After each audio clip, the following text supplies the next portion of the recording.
Hi guys, so today we're going to talk about derived heat transfer and for co-current and countercurrent heat exchangers and express in terms log mean temperature differences. So we're gonna first draw out our scenario. So let's just say there's a heat exchanger like these, and then um, temperature of hot water coming out, temperature of cold water coming out, temperature of hot water coming in, the temperature of cold water coming in. And so the overall temperature profile of this would look like this, where temperature, and then this is the cold stream and then the hot stream. So as you see, you can see that at point two, point one, and point two, um you see that the curve, they close the gap. So like the temperature between the hot stream and the cold stream, it's their gap becomes smaller, which is what we don't want, but I'm gonna explain that in a little bit, okay? So first we're gonna define some variables. So we would have C1 is the heat, C1 is flow capacity, and it's defined by the flow rate of M1 times the heat capacity of the hot water.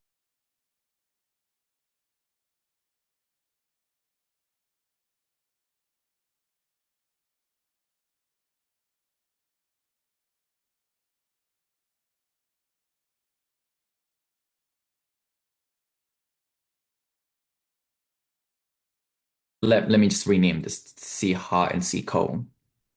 And so now we want to find the derived heat exchange rate. So we know that Q is equal to U, where U is the total heat transfer coefficient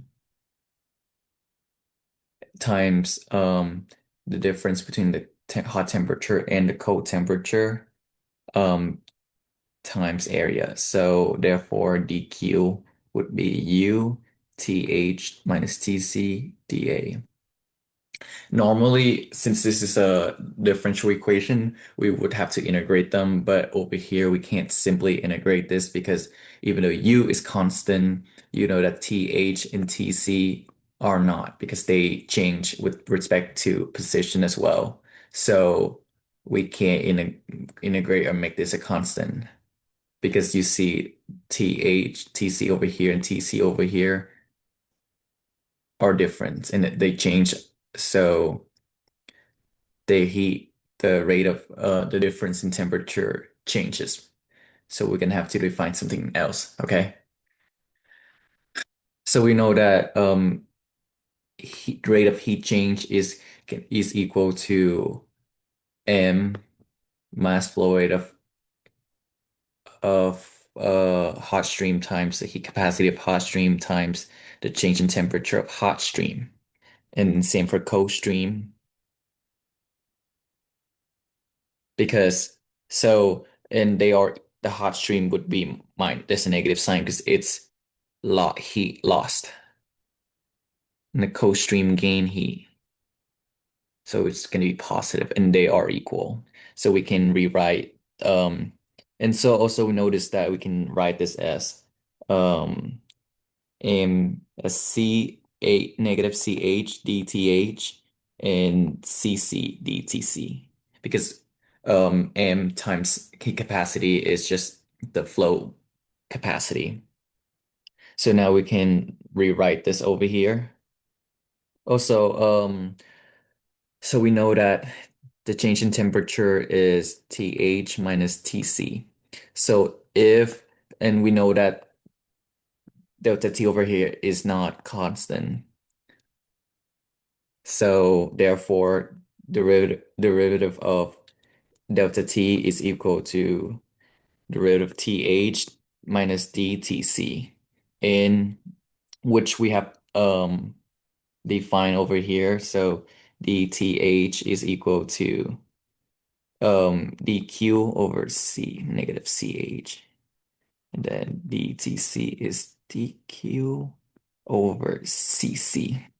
So then we would have um, d is equal to,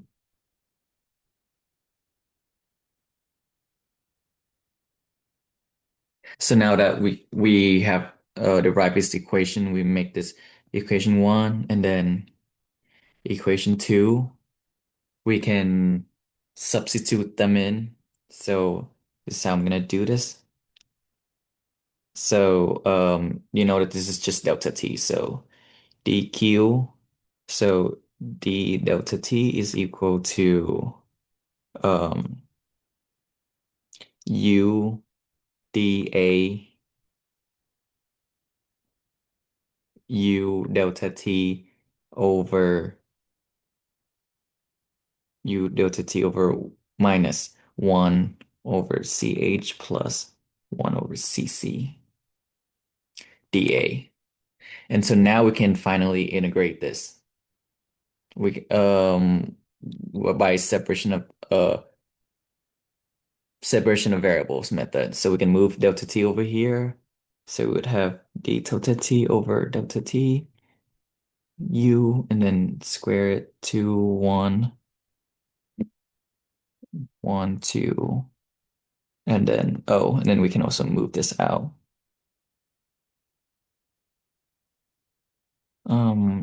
dA to 1.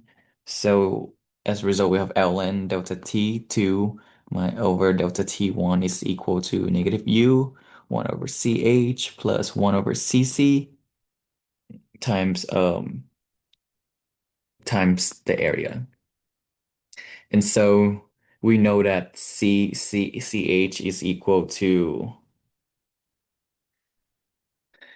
and so we know that q is equal to negative ch times th1 minus th2, and then q over here would be positive cc times tc1 minus tc2. So we can substitute that into our ln equation. And also we know that delta t2 delta t1 so is equal to th1 minus th2 minus tc2 and then th1 minus tc1. So then we would have negative u um times u times a times delta t 2 minus delta t1 over q. So now we can define q over here as um negative ua um times delta t2 minus delta t1 over ln delta t2 over delta t. And so that's how that is the log. This term is the log mean temperature. It's because this one contain natural logarithm, and when the difference between the temperature divided by the log, um, we get the log mean temperature difference. And that's how we derive rate of heat exchangers in terms of log mean temperature differences. So now we're gonna move on to the second part where we're gonna talk about the concept of his heat exchanger effectiveness and how it can be used with NTUs versus the ratio of the flow capacity.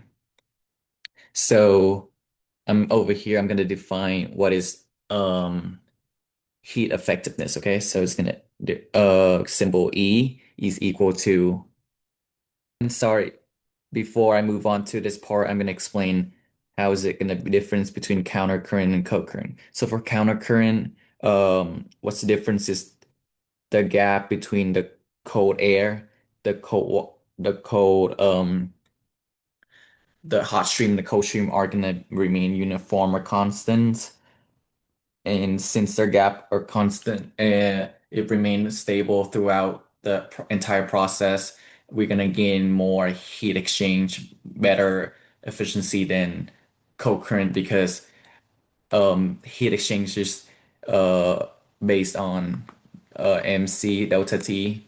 So as the del delta T for co-current was large in the beginning, but it weakens and becomes smaller, which minimize the effectiveness of that. So therefore, we know countercurrents always has a higher outcome.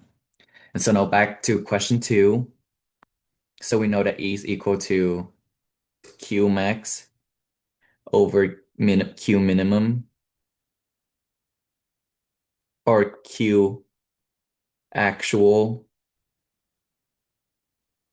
So I'm sorry. So E is equal to Q actual over Q max. And Q max is essentially is equal to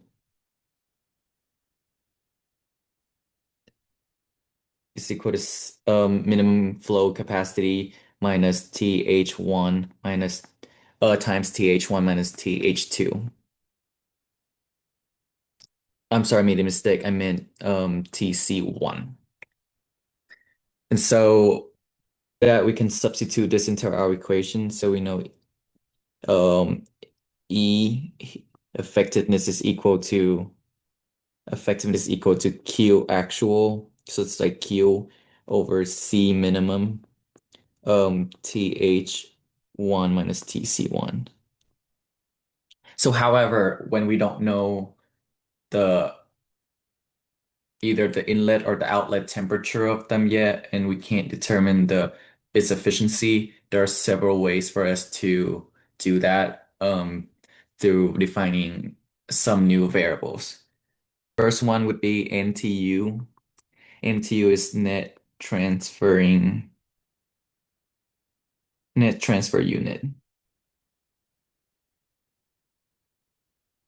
So the more the unit, the better the heat exchange. So NTU is equal to UA over C min. So U is the total overall heat transfer coefficient, and then times area, and then divided by the minimum capacity, flow capacity. And the second variable that we want to define is CR. So CR is the ratio the between the minimum. It's the ratio between the minimum and the maximum flow capacity. So when we are able to, so there's like a couple ways to define heat effectiveness. So first is to determine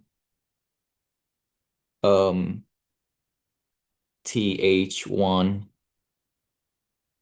and TC1. But if we aren't able to define these variables because we don't know the heat effectiveness yet, or we aren't able to measure them, we can define NTU, and the third one is the CR, the ratio. It's because heat exchange can be defined as a function of NTU and the ratio. I made a mistake over here.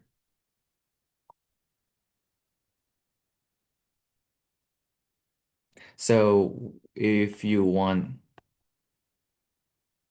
to find heat effectiveness, first we have to find C, and CH, and then we can find CR by determining C min, and C max.